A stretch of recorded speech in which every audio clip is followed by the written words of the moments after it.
Así que escuchemos con atención lo que el Señor ha puesto en el corazón de Juan y al final pues pongámonos en oración por esto. Amén.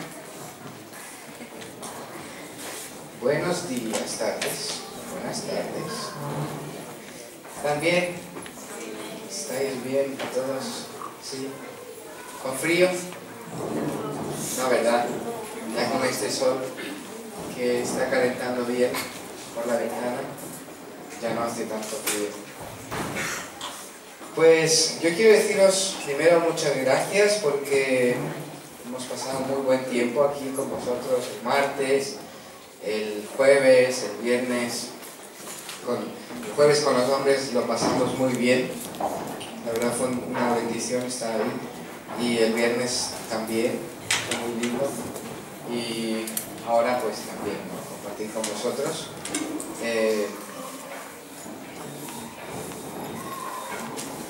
Siempre es muy lindo estar aquí, venir desde Finlandia, parar aquí, ha sido la verdad que un descanso, y también es una alegría veros, ver que estáis bien, que vais mejor. Yo veo las chicas que están ahí detrás con los niños haciendo sus coreografías, cómo va cambiando. Cada vez que venimos ya una nueva generación ha crecido y ahora están nuevas chicas ahí, ¿verdad? Y es una tradición muy linda que tiene nuestra iglesia, de involucrar a los niños en alabanza, en lo que ellos también puedan aprender, y eso es algo muy bonito. Muy bonito. Hoy quiero hablaros de una historia, y si queréis encontrarle el título a la predicación, podéis poner miseria y misericordia. Miseria y misericordia. Esta frase, bueno, la frase completa es: y se quedaron los dos, miseria y misericordia. Esa es la frase completa que la dijo San Agustín en su comentario al Evangelio de San Juan. Y a mí me encanta esa frase porque pienso que él lo pone de una forma muy artística, muy bonita, la esencia de Juan 7, del 53 al 8, versículo 11. Esta historia es la historia de Jesús que está enseñando en el templo, y los fariseos traen una mujer adúltera y la tiran, la ponen delante de Jesús y delante de todos los que estaban ahí, demás, para avergonzarla, condenarla, ¿no? Así que vamos a leer Juan 7, 53 al 8, versículo 11.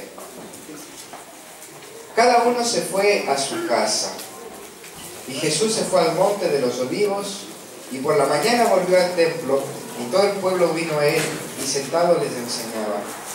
Entonces los escribas y los fariseos le trajeron una mujer sorprendida en adulterio, y poniéndola en medio le dijeron: Maestro, esta mujer ha sido sorprendida en el acto mismo de adulterio, y en la ley nos mandó Moisés a apedrear a tales mujeres. Tú pues, ¿qué dices? Mas esto decían tentándole para poder acusarle. Pero Jesús, inclinado hacia el suelo, escribía en tierra con el dedo. Y como insistieron en preguntarle, se enderezó y les dijo: el que de vosotros esté sin pecado, sea el primero en arrojar la piedra contra ella. E inclinándose de nuevo hacia el suelo, siguió escribiendo en tierra. Pero ellos, al oír esto, acusados por su conciencia, salían uno a uno, comenzando desde los más viejos hasta los postreros. Y quedó solo Jesús y la mujer que estaba en medio. Enderezándose Jesús y no viendo a nadie sino a la mujer, le dijo: Mujer, ¿dónde están los que te acusaban? ¿Ninguno te condenó? Ella dijo: Ninguno, Señor. Entonces Jesús le dijo: ni yo te condeno, vete y no peques más. Amén. Palabra de Dios. Alabamos, Señor. Amén. Esta historia es muy interesante. Y yo pienso que esta historia se aplica no solo a nivel personal, sino también a nivel de iglesia. Y les voy a contar la historia un poco más, no tan así como versículo a versículo como la acabamos de leer, sino más en el contexto, ¿no? Como una historia que se cuenta un cuento, ¿verdad? Y entonces vamos a imaginarnos. Jesús dice, se levantó por la mañana y volvió al templo, y todo el pueblo vino a él, y él les enseñaba. Entonces usted se imagina, Jesús está en el templo, la gente está ahí alrededor, él es el que hace milagros, él es Jesús, el conocido, él es Jesús, el que levantó a algún paralítico, algún ciego puede ver, y invitado a su familia, mucha gente está ahí. Y Jesús está tranquilamente enseñando, ¿no? Me imagino Jesús diciendo, arrepentidos porque el reino de los cielos se acerca. Está enseñando a Jesús muy tranquilamente. Pero de pronto, esta escena pacífica de enseñanza, de aprendizaje, se rompe. ¿Por qué se rompe? Porque por la puerta entran con sus túnicas bien planchadas, con sus rollos de la ley, entran los escribas y los fariseos. Y entran, no entran solos, ni entran a escuchar, ni entran tampoco a sentarse ni con respeto. Entran como una mujer, no sé cómo la traerían, quizás apresada, ¿no? Y la arrastran y la tiran ahí en medio del templo. No está solamente Jesús, ¿eh? Esto no es solamente entre Jesús y la mujer y los fariseos. Hay una multitud allí. Jesús estaba enseñando. Y la traen y la tiran en el medio, ahí. ¿Qué se imagina? ¿Cómo se imagina usted? ¿Cómo se sentiría si usted fuera la mujer? ¿Cómo se sentiría usted si usted fuera la gente que está escuchando a Jesús? Qué curiosidad, ¿no? Salsa rosa en vivo. Y Jesús dice, Jesús estaba enseñando, recuerde, Jesús estaba enseñando. Cuando esto ocurre, cuando ponen a la mujer ahí en el suelo, en medio de todos, y le dicen, maestro, los fariseos que entraron a interrumpir la enseñanza de Jesús, y aún así le dicen maestro. La dejan ahí en medio y dicen, maestro, esta mujer ha sido sorprendida en el acto mismo de adulterio. O sea que la pillaron infraganti, en el acto mismo de adulterio. La ley nos manda a apedrearla. ¿Tú qué dices? Ahora, ¿por qué esto es una tentación para Jesús? Sabemos nosotros que Israel estaba conquistado por los romanos, ¿no es cierto? Y los romanos tenían una ley que solamente ellos son capaces de sentenciar a muerte, que es para proteger su propio imperio, porque si ellos dejaban que los israelitas sentencien a muerte a sus propios presos, pues podían matar romanos, ¿no es cierto? Entonces, para evitar eso, solamente los romanos podían condenar a muerte, no los judíos. Y cuando los fariseos le dicen a Jesús, Moisés nos manda a apedrear a esta mujer, ¿tú qué dices? ¿Qué es lo que le están diciendo a Jesús? Le están diciendo, Jesús, ¿estás tú obedeciendo a Roma o estás tú obedeciendo a Moisés? O sea, que no hay escape. Si Jesús decía, no, hagamos lo que dice Moisés, entonces inmediatamente los soldados romanos que estaban por ahí lo arrestaban y se lo llevaban. Si Jesús decía, no podemos porque Roma no nos deja, inmediatamente todo el pueblo que estaba escuchándole se hubiera levantado y lo hubiera apedreado, ¿verdad? Lo hubiera matado a Jesús. Así que los fariseos estaban como diciendo, ja, aquí lo pillamos. Pero Jesús tuvo una reacción diferente. Hoy en día, si un pastor normal estuviera en esa situación, el pastor tomaría su posición de autoridad se apretaba la corbata, ¿verdad? Y hubiera dicho, bueno, vamos a discutir del tema y vamos a ver cómo nosotros podemos solucionar esta situación tan compleja que se nos ha presentado. Pero Jesús se sienta en el suelo y empieza a escribir. Usted quizás se pregunta, ¿pero qué escribía? No importa lo que escribía. Esto es sencillamente un lenguaje corporal de Jesús, una actitud de Jesús.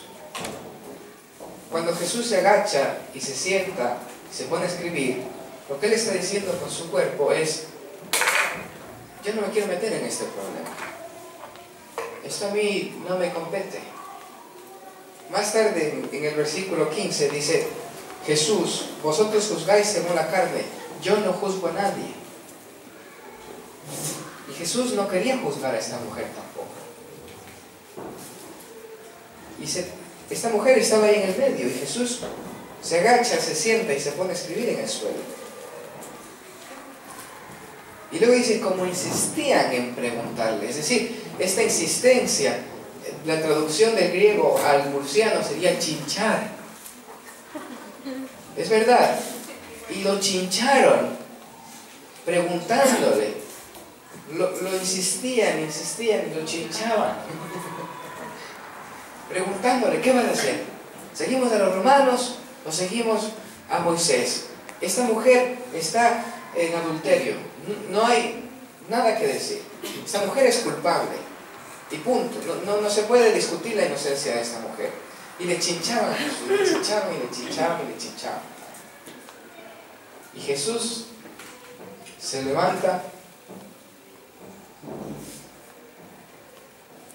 y les dice: el que de vosotros esté sin pecado, sea el primero en arrojar la piedra contra él.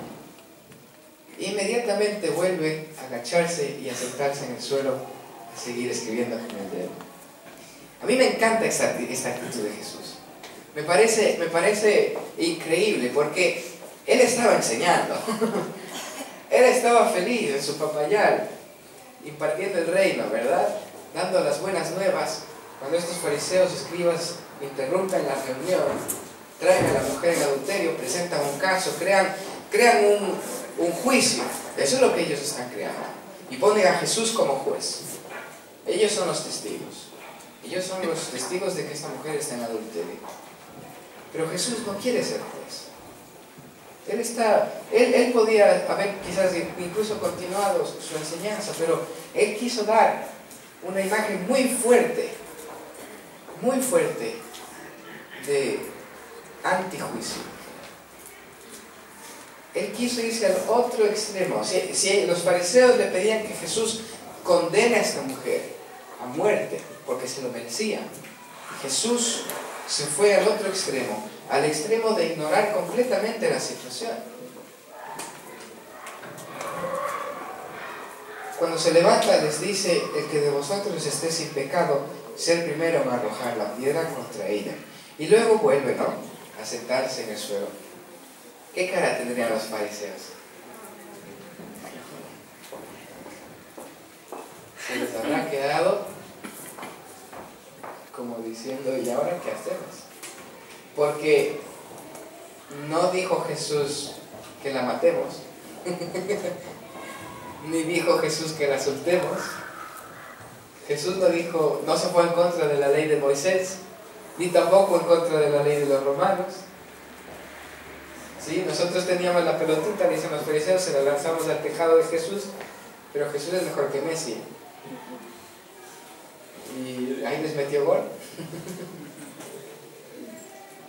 Y dice que según sus conciencias, empezando los mayores, empezaron a irse. Pero no es que se iban como diciendo: ay Jesús, es que tú eres un buen maestro, qué lindo, esto me ha tocado, hasta luego. ¿No? Ellos se iban por orgullo, de los más viejos a los más jóvenes, se iban por orgullo, porque no pudieron conseguir la treta que estaban preparando para Jesús, no pudieron, y se fueron. Pero ¿saben qué? Se olvidaron una cosa: Porque ellos no vinieron solos, ¿no? ¿Qué trajeron ellos? Y la dejaron ahí, la abandonaron. Ellos no venían preocupados por la moral del pueblo, ni venían preocupados por dar una lección de pureza sexual en el templo. Si esa fuera la preocupación de ellos como líderes espirituales de su tiempo, ellos no habrían dejado a la mujer. Ellos venían preocupados en otras cosas. Querían usar esta situación para su beneficio. Y este es el momento que San Agustín le llama, y están los dos solos, miseria y misericordia. Porque la mujer pecadora, no es que nosotros nos imaginamos, ay, pobrecita, esta mujer no hizo nada malo, cómo la maltrata. No, no, no. Todo apunta a que esa mujer era una mujer adúltera. Otros, en cambio, la han pintado como una prostituta, pero no es una prostituta. ¿Sabe por qué no es una prostituta? Porque muchos de los fariseos iban a las prostitutas. Y una prostituta no se la llamaba mujer adúltera. O sea que era una mujer, puede ser una chica comprometida o una chica casada, que fue pillada con otro hombre u otra mujer. Una persona normal no es una pecadora como una prostituta, pero tampoco es una santa. Una pecadora que la trajeron ahí, la pusieron delante de todo el pueblo. Y eso es muy interesante porque este pasaje dice que la pusieron en medio, la avergonzaron. La mujer, cuando está en manos de los fariseos, es un objeto de culpa, un objeto para destruir a Jesús, es un objeto para tratar de confundir a la gente, es un objeto. Pero cuando se van los fariseos, ¿sabe lo que pasa? Que este objeto se convierte en persona. Porque Jesús se levanta de escribir en el suelo, se acerca a ella y dice, y no viendo a nadie sino a la mujer. Si todo el pueblo seguía ahí, porque esto era salsa rosa, como les decía antes, ¿no? O sea, todos los curiosos estaban ahí alrededor. Y no viendo a nadie sino a la mujer, le dice, mujer, ¿dónde están los que te acusaban? ¿Ninguno te condenó? Es decir, Jesús, en lugar de decirle, tú mujer adúltera, no peques más, arrepiéntete, le hace una pregunta, esperando que ella conteste. Eso es dignidad, ¿no es cierto? La mujer ahí en medio, avergonzada, petrificada, porque era culpable, quieta ahí, porque ya cuando se fueron los fariseos, si fuera yo, corriendo me iba, ¿verdad? Pero ella porque era culpable, ella porque estaba en su vergüenza, no se movió. Y se quedó ahí. Jesús le sacude de su vergüenza y le dice, ¿no te condenan? ¿Dónde están los que te acusan? Y ella le contesta, no, ninguno, Señor. Ninguno, Señor. Señor, ¿qué significa? Ya que no sepáis eso vosotros, madre mía. Ninguno, Señor. Y aquí viene el encuentro de la misericordia. Jesús le dice, mujer, ni yo te condeno. Misericordia, yo no te condeno.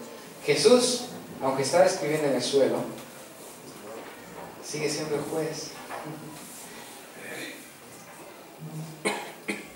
Sigue siendo el amo, el dueño, el Señor. Y le dice, yo tampoco te condeno. Ahora, imagínense esto, apliquémoslo a la iglesia, ¿verdad? encontramos un caso de adulterio y el pastor este que se apretó la corbata antes, en vez de decir, bueno, vamos a poner 2 años de disciplina, dice, no, nosotros no te condenamos. ¿Verdad? Este pasaje ha creado mucho conflicto en la iglesia, en la historia de la iglesia, porque, por ejemplo, Calvino, si saben quién es, ¿no? Juan Calvino, él habló de este pasaje que hay que quitarlo de la Biblia, porque perdona el adulterio. Y muchos sacerdotes católicos en su época, en la Edad Media, estaban utilizando este pasaje para cometer adulterio, diciendo que el Señor les iba a perdonar. Entonces él decía, no, esto lo hay que quitar. Pero Jesús primero esta mujer vino ya condenada, hay que apedrearla. Y Jesús, ¿qué hace? Le quita la condena, dice, ni yo tampoco te condeno. Luego, la mujer fue anclada al medio de todos en vergüenza. ¿Qué le dice Jesús?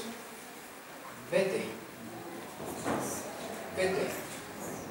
La mujer estaba ahí, no se podía mover por la vergüenza, por la condena, por su pecado. Y Jesús le quita la condena y le dice, vete. Pero no solamente eso, porque los fariseos la tenían como un objeto. Los fariseos querían matarla.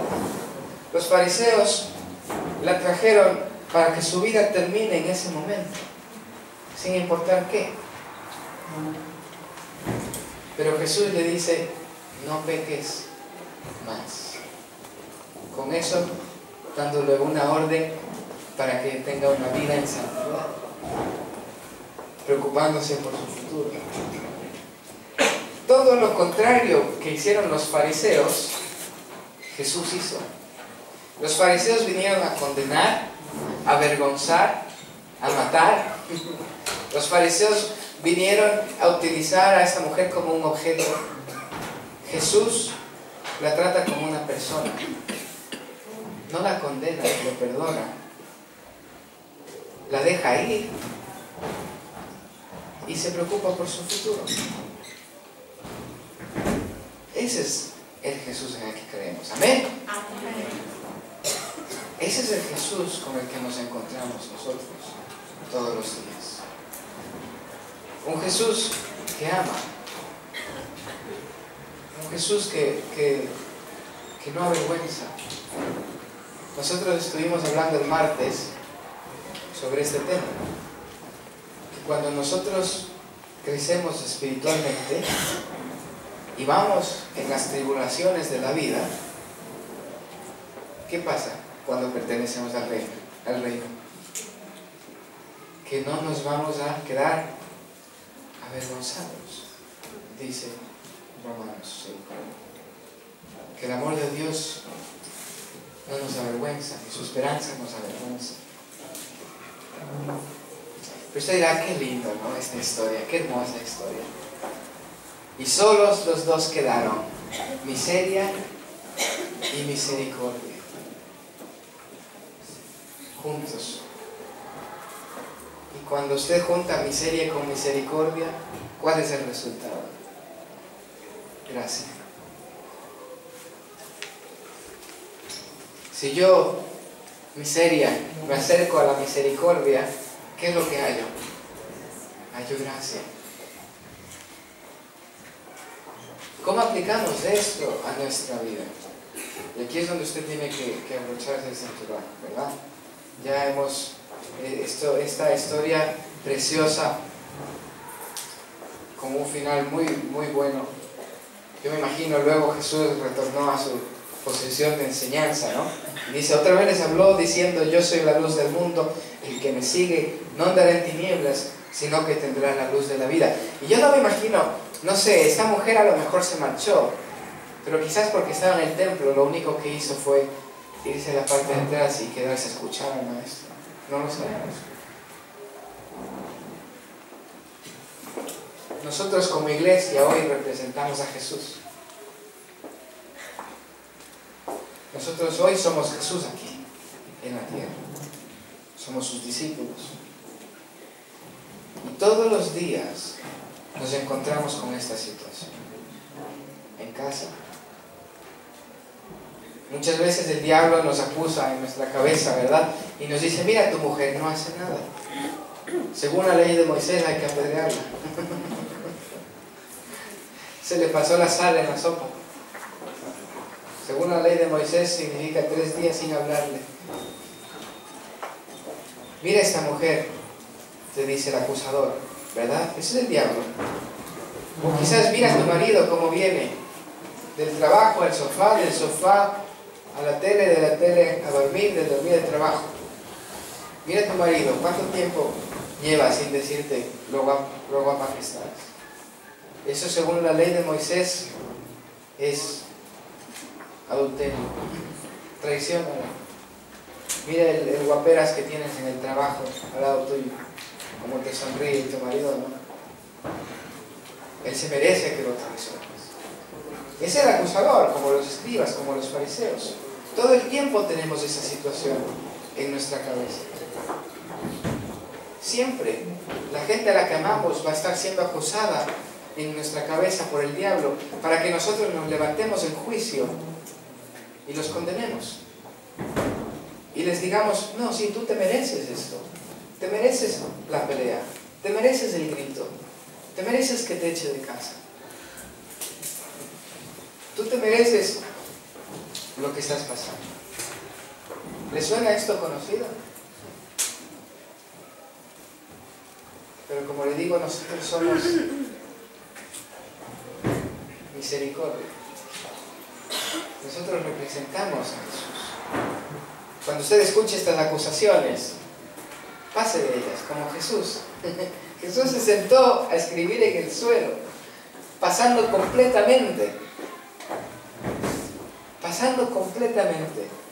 un lenguaje corporal casi ya a gritos, diciéndole a los fariseos, esto no me importa, esto yo no voy a tomarlo, no me voy a meter en esto.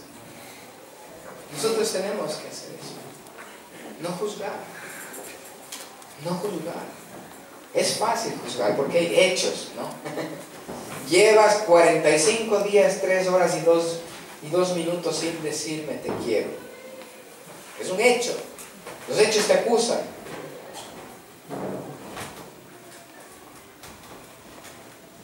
¿Qué hace usted con los hechos? Jesús tenía las pruebas, los hechos ahí delante. Él no los miró. Es muy difícil, hermanos, y esto es parte del aprendizaje del carácter. Aprender a ignorar la evidencia de un juicio. Y esto es algo que nosotros tenemos que aprender como cristianos.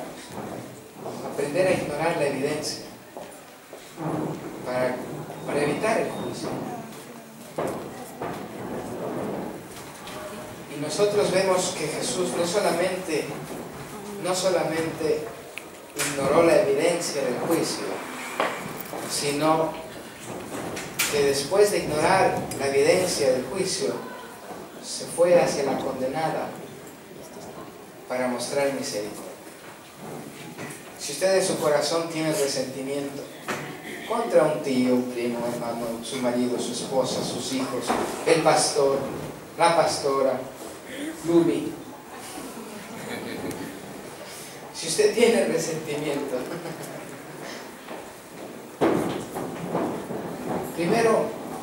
lo primero que hay que hacer es la evidencia que tengo para juzgar, ignorarla. Después de ignorar la evidencia, acercarme hacia el condenado o condenada y mostrar misericordia. ¿Quiere usted ahorrarse peleas en casa? ¿Quiere usted ahorrarse problemas en sus relaciones con los hermanos de la iglesia? ¿Quiere usted ahorrarse conflictos, rencores, envidias? Estas son las pautas que tenemos que seguir. Ignore la evidencia. Es que le presté dinero, lleva ya 2 años sin pagarme los 5 euros que le di. ¿Verdad? Ignore la evidencia. Acérquese al condenado, porque en su cabeza esta persona está en vergüenza. Usted no le quiere ni saludar, le da asco. En su cabeza esta persona no se merece su amistad, no se merece una llamada, no se merece una visita. Pero lo que Dios quiere que usted haga es que ignore la evidencia y que levantándose, sin mirar a nadie más, se acerque hacia la persona y muestre misericordia. Eso a nivel personal. ¿Amén? ¿Amén? ¿Sí se lleva esto en su corazón? ¿Amén? Ignorando la evidencia, me acerco al condenado y muestro misericordia, como hizo Jesús con esta mujer. Ahora a nivel de iglesia, que es a mí lo que más me interesa cuando vengo a hablaros, porque a nivel personal mis padres están siempre ahí fuertes, ¿verdad? Dando muy buen fundamento. Pero a mí me gusta hablar más de la comunidad, nosotros como iglesia. ¿Qué hacemos? ¿Cuál es nuestro rol en la sociedad? Hasta hoy la iglesia se entiende como un aparato de juicio. Eso es lo que el mundo cree que la iglesia es, ¿verdad? Que nosotros condenamos el pecado y al pecador también. Que la iglesia, cuando yo entro a una iglesia, inmediatamente siento el peso de la ley en mis hombros. Ay, es que esta semana hice esto. Mucha gente no viene a la iglesia porque dice, no, es que yo todavía no estoy bien como para ir a la iglesia. ¿Has escuchado eso? No, es que venga a la iglesia, es bonito. No, yo en mi condición no me atrevo porque a mí me falta.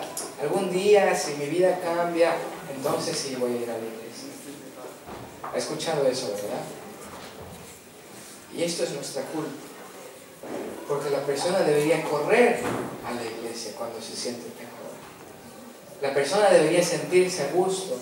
Un pecador debería sentirse a gusto en la iglesia. ¿Qué estás diciendo, Juan? La iglesia es para discípulos. La iglesia es para los que están bien. Jesús dice, yo no vine a sanar a los sanos. Yo vine a los perdidos. En su grupo de hogar, ¿cuántos perdidos hay? Todos son perdidos. No. ¿Qué tan abierto está su grupo de hogar, su casa, para los pecadores? Si usted tiene un compañero de trabajo que es homosexual, ¿qué hace usted? No, yo no le saludo. No vaya a ser que yo como hombre voy y le saludo, va a creer que quiero algo más.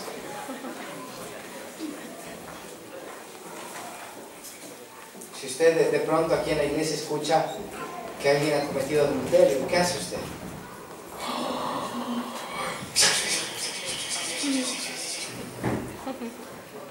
Llamar a Salsa Rosa, a la hermana Cleta, llamamos por teléfono. Aquí no sabe a quién he visto en el jardín cogido de la mano, que no es su marido. O he visto tomando café a esta persona con este otro. Luego se fueron por aquí, les estuve siguiendo sin que me vean, estuve ahí detrás colgada de una palmera para que no me vean. ¿Qué hace usted cuando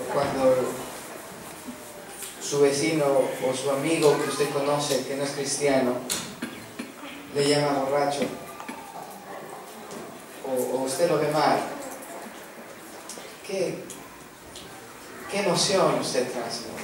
Pero no usted como persona, sino nosotros como iglesia. ¿Qué hacemos nosotros como iglesia para hacer que el pecador se sienta perdonado? ¿Qué hacemos nosotros como iglesia para que la mujer adúltera pueda decir, no hay nadie que me condene, puedo irme y no voy a pecar. ¿Qué hacemos nosotros como iglesia? Porque quizás nosotros a nivel personal nos es más fácil decir, no hermano, no te preocupes, tú ven nomás, ya se va a preocupar el pastor, ¿verdad? Él te pone disciplina, yo no. Pero no es así. Yo les hablaba el viernes de que todos somos responsables de la vida espiritual de todos. ¿Amén? Que no es que tú eres responsable de tu propia vida espiritual y ya está. No. Nosotros somos una comunidad. Una comunidad es lo contrario de una sociedad. La sociedad, ¿qué era? A ver. Un mutuo acuerdo de dos personas. Un mutuo acuerdo de dos personas o más personas, ¿verdad? Con un contrato que en el Estado se llama Constitución, con el que todos estamos de acuerdo. Eso es sociedad. ¿Qué es la comunidad?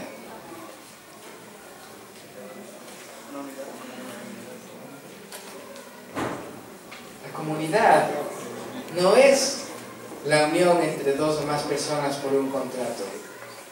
Es la unión de dos o más personas por un propósito. ¿Amén? ¿Cuál es ese propósito? Ser una familia en Cristo. Ser semejantes a Cristo. Ese es nuestro propósito. Y aquí tenemos a Cristo dándonos un ejemplo claro de cómo la iglesia tiene que actuar en la sociedad. Nosotros tenemos que ser no el agente de juicio, sino la misericordia. Nosotros no podemos ser los que acusen a los pecadores, condenen a los pecadores. Como iglesia, no podemos ser eso. No podemos ser la sociedad de personas que en cuanto alguien rompe las normas de la constitución de la iglesia, es decir, si alguien me mintió, dejo de hablarle. Porque no somos una sociedad, somos una comunidad. Y de una comunidad no se entra ni se sale a voluntad. Esto parece un rap, ¿no? De una comunidad no se entra ni se sale a voluntad. Uno pertenece a la comunidad porque comparte el propósito, o no pertenece a la comunidad porque tiene otro propósito. ¿Sí me entiende? Y por eso quizás es más bonito llamar a la iglesia comunidad cristiana. Porque nosotros estamos aquí juntos con un propósito. El propósito de ser misericordia a la miseria. ¿Usted tiene gente que está en miseria alrededor suyo? Sí, ¿verdad? Todos tenemos gente que está en miseria alrededor nuestro. Y la pregunta es, ¿muestra usted misericordia? Me gusta a mí esta frase de San Agustín, porque miseria y misericordia vienen de la misma raíz, de latín. Miseria sabemos lo que significa, ¿verdad? Significa vergüenza, significa condena, significa suciedad, significa... Todo eso es miseria. Una vida catastrófica, eso es miseria. ¿Y qué es misericordia?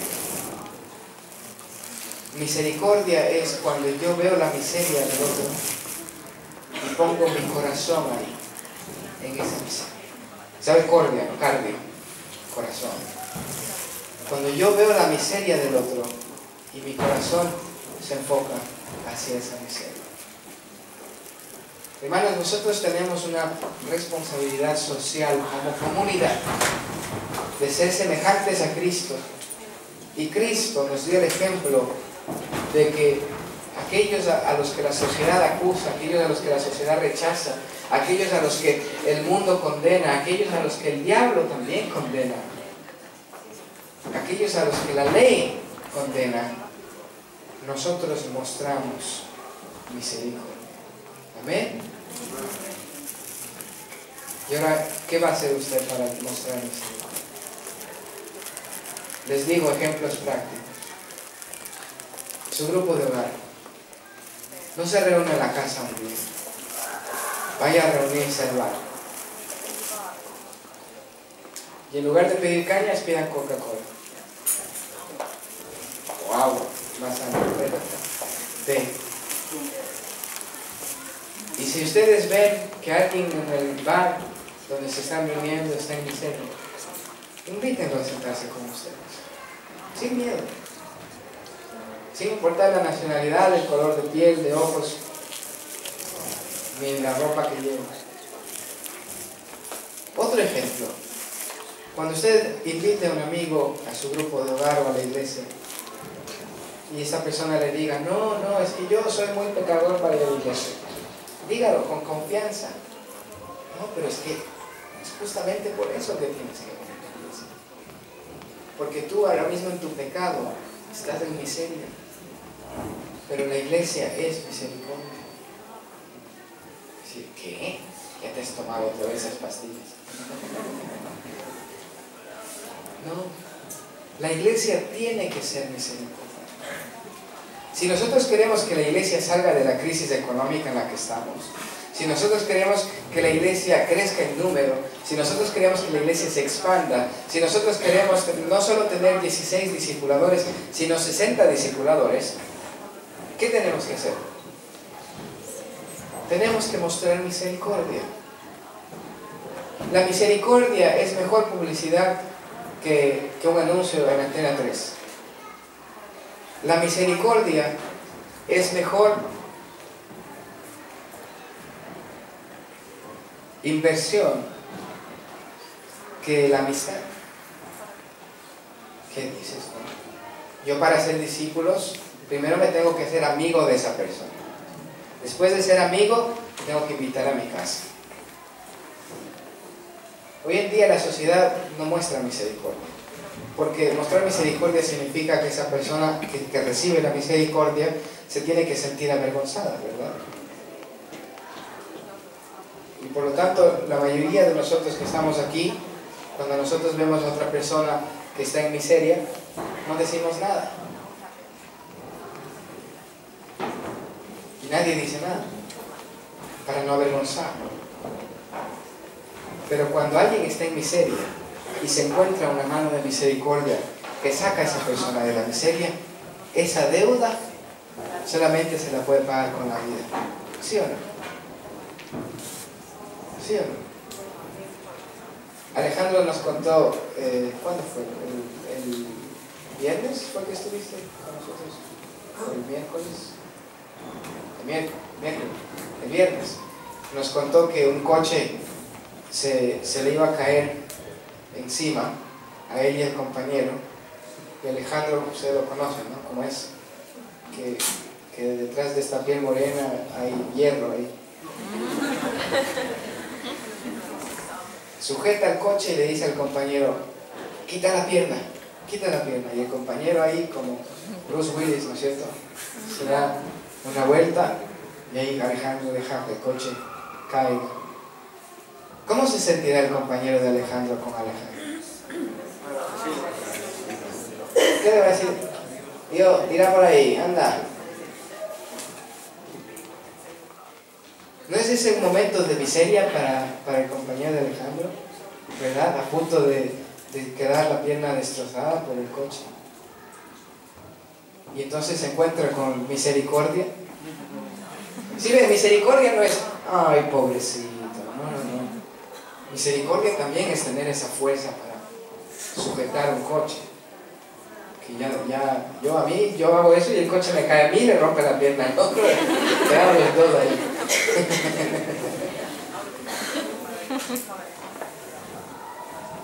Eso es lo que tenemos que buscar, hermanos. Tenemos que buscar que la gente en miseria salga de la miseria y se sienta en deuda con Dios. Se sienta en deuda con la iglesia. Porque yo estoy en deuda con la iglesia, yo estoy en deuda con Dios. Y estaré en deuda con Dios toda mi vida.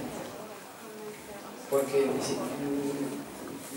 ni todos los años de mi vida pueden pagar lo que Dios ha hecho por mí. Amén. La misericordia que Él ha mostrado. Y nosotros tenemos que invitar a la gente a encontrarse con su misericordia, a encontrarse con la gracia de Dios. Y yo les desafío, hermanos, como comunidad, como iglesia, a levantaros como el agente de misericordia en la sociedad.